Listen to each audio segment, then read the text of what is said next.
এবার প্রচণ্ড গতিতে এগিয়ে আসছে ভারী বৃষ্টি। গত কয়েকদিন ধরে অসাদিশা গরম থাকলেও আবারও কিন্তু বড়সড় দুর্যোগ ঘনিয়ে আসছে বাংলার বুকে। কিন্তু ঠিক কোন এলাকায় বড়সড় দুর্যোগ ঘনিয়ে আসবে এবং কোন দিকেই বা ভারী বৃষ্টি হবে তা নিয়ে এই ভিডিওতে আপনাদেরকে বিস্তারিতভাবে জানিয়ে দেব। আপনি ভিডিওটি অবশ্যই শেষ পর্যন্ত দেখবেন। ভিডিওটি ভালো লাগলে একটি লাইক করবেন, আর এইরকমই লেটেস্ট ও হেল্পফুল ভিডিওগুলি সবার প্রথম দেখার জন্য আমাদের চ্যানেলটিকে সাবস্ক্রাইব করে পাশের বেল আইকনটি বাজিয়ে দেবেন। চলুন এক নজরে দেখে নেওয়া যাক। চৈত্রের শেষেই বাংলার আবহাওয়ায় স্পষ্ট দ্বিমুখী ছবি। একদিকে উত্তরবঙ্গে দুর্যোগের আশঙ্কা, অন্যদিকে দক্ষিণবঙ্গে ক্রমেই বাড়ছে গরমের তীব্রতা। আলিপুর আবহাওয়া দপ্তরের পূর্বাভাস অনুযায়ী আগামী কয়েকদিন এই বৈপরীত্য আরও স্পষ্ট হবে।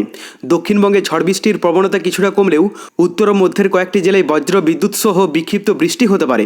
ঘন্টায় 30 থেকে 40 কিমি বেগে ঝড়ো হওয়ার সম্ভাবনাও রয়েছে। তবে মঙ্গলবার থেকে ফের ঝড় বৃষ্টির সম্ভাবনা বাড়বে। নদিয়া, মুর্শিদাবাদ, পূর্ব বর্ধমান, উত্তর ও দক্ষিণ 24 পরগনায় 50 থেকে 60 কিমি বেগে ঝড়ো হাওয়া বইতে পারে। বাকি জেলাগুলিতে বজ্র বিদ্যুৎ সহ বৃষ্টি ও দমকা হাওয়া চলবে। বুধবার থেকে বৃষ্টির দাপট কিছুটা কমে তাপমাত্রা বাড়তে শুরু করবে। সপ্তাহের শেষে কলকাতার পারদ 36 থেকে 37 ডিগ্রিতে পৌঁছতে পারে, আর পশ্চিমের জেলাগুলিতে তা 40 ডিগ্রি ছুঁতে পারে। পাশাপাশি উপকূল এলাকায় সমুদ্র উত্তাল থাকার আশঙ্কায় মৎস্যজীবীদের সমুদ্রে যেতে নিষেধাজ্ঞা জারি করা হয়েছে। অন্যদিকে উত্তরবঙ্গে আজ ফের ঝড় বৃষ্টির দাপট বাড়বে। বিশেষ প্রভাব পড়তে পারে দার্জিলিং, জলপাইগুড়ি এবং আলিপুরদুয়ারে। সঙ্গে শিলাবৃষ্টির আশঙ্কাও রয়েছে। তো এরপর আমরা যদি লাইভে আপডেটটা দেখে নিই, প্রথমে আমরা যদি আজ সকালের দিকে দক্ষিণবঙ্গের এলাকাগুলোর কথা বলি, কলকাতা থেকে শুরু করে হাওড়া, হুগলি, বর্ধমান, বাঁকুড়া, পুরুলিয়া, আসানসোল, বোলপুর, এদিকে বহরমপুর, মুর্শিদাবাদ, নিচের দিকে জামশেদপুর, চাকুলিয়া, ঝাড়গ্রাম, খড়গপুর, কোলাঘাট, চন্দ্রকোনা, হলদিয়া, মোটামুটি দক্ষিণবঙ্গের অধিকাংশ এলাকা জুড়ে সকালের দিকটাতে সেই রকমভাবে বৃষ্টির সম্ভাবনা দেখতে পাওয়া যাচ্ছে না। কিন্তু আমরা যদি উত্তরবঙ্গের আপডেটটা দেখে নিই, এখানে দার্জিলিং থেকে শুরু করে কালিম্পং, কার্শিয়ংয়ে হালকা বৃষ্টির সম্ভাবনা থাকলেও জলপাইগুড়ি, আলিপুরদুয়ার, কোচবিহারের সম্ভাবনা অনেকটাই কম থাকবে, কিন্তু কিছুটা প্রভাব থাকতে পারে। একেবারে যে পড়বে না এমনটা না।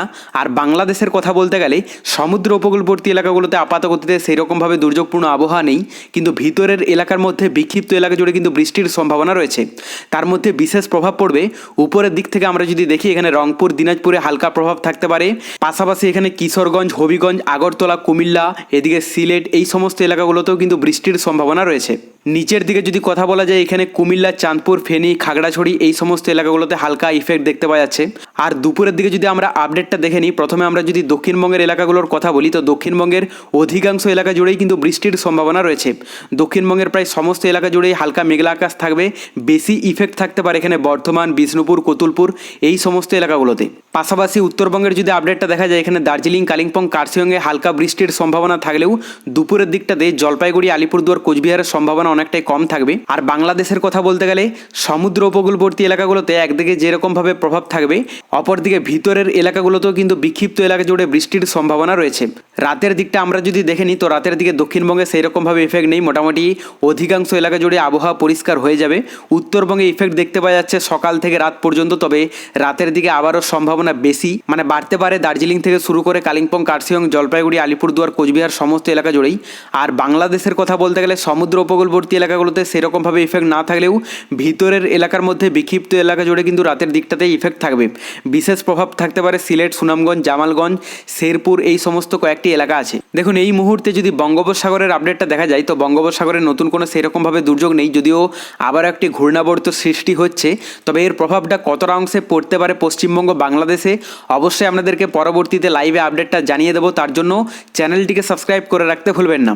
এরপর আমরা তাপমাত্রাটা দেখে নেবো যে তাপমাত্রায় নতুন কোনো চেঞ্জেস এসেছে কিনা।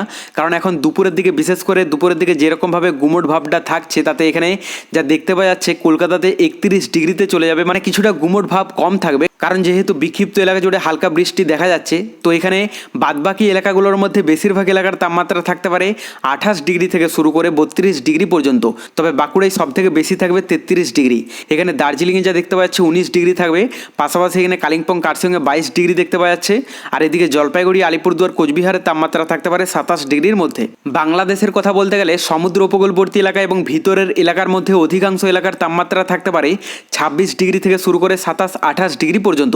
তবে ঢাকাতে সব থেকে বেশি থাকবে 31 ডিগ্রি। এরপর আমরা রাতের দিকে তাপমাত্রাটা দেখে নেব, কারণ রাতের দিকে কোনো দিন গুমোট ভাব থাকছে, আবার কোনো দিন হালকা ঠান্ডা ভাব থাকছে, যেদিন বৃষ্টি হচ্ছে বিশেষ করে। তো এখানে কলকাতাতে যা দেখতে পাওয়া যাচ্ছে তাতে 25 ডিগ্রি থাকবে, মানে মোটামুটি স্বাভাবিকই বলা যায়, একটু হালকা ঠান্ডা ভাবই দেখা যাচ্ছে। পাশাপাশি বেশিরভাগ এলাকার তাপমাত্রা থাকতে পারে 24-25 ডিগ্রির মধ্যে, মানে খুব একটা গুমোট ভাব থাকবে না। আর উত্তরবঙ্গের যদি আপডেটটা দেখা যায়, এখানে দার্জিলিংয়ে 14 ডিগ্রিতে চলে যাবে, পাশাপাশি এখানে কালিম্পং কার্শিয়ংয়ে 17 ডিগ্রি থাকবে। আর এদিকে জলপাইগুড়ি, আলিপুরদুয়ার, কোচবিহারের তাপমাত্রা থাকতে পারে 21 ডিগ্রির মধ্যে।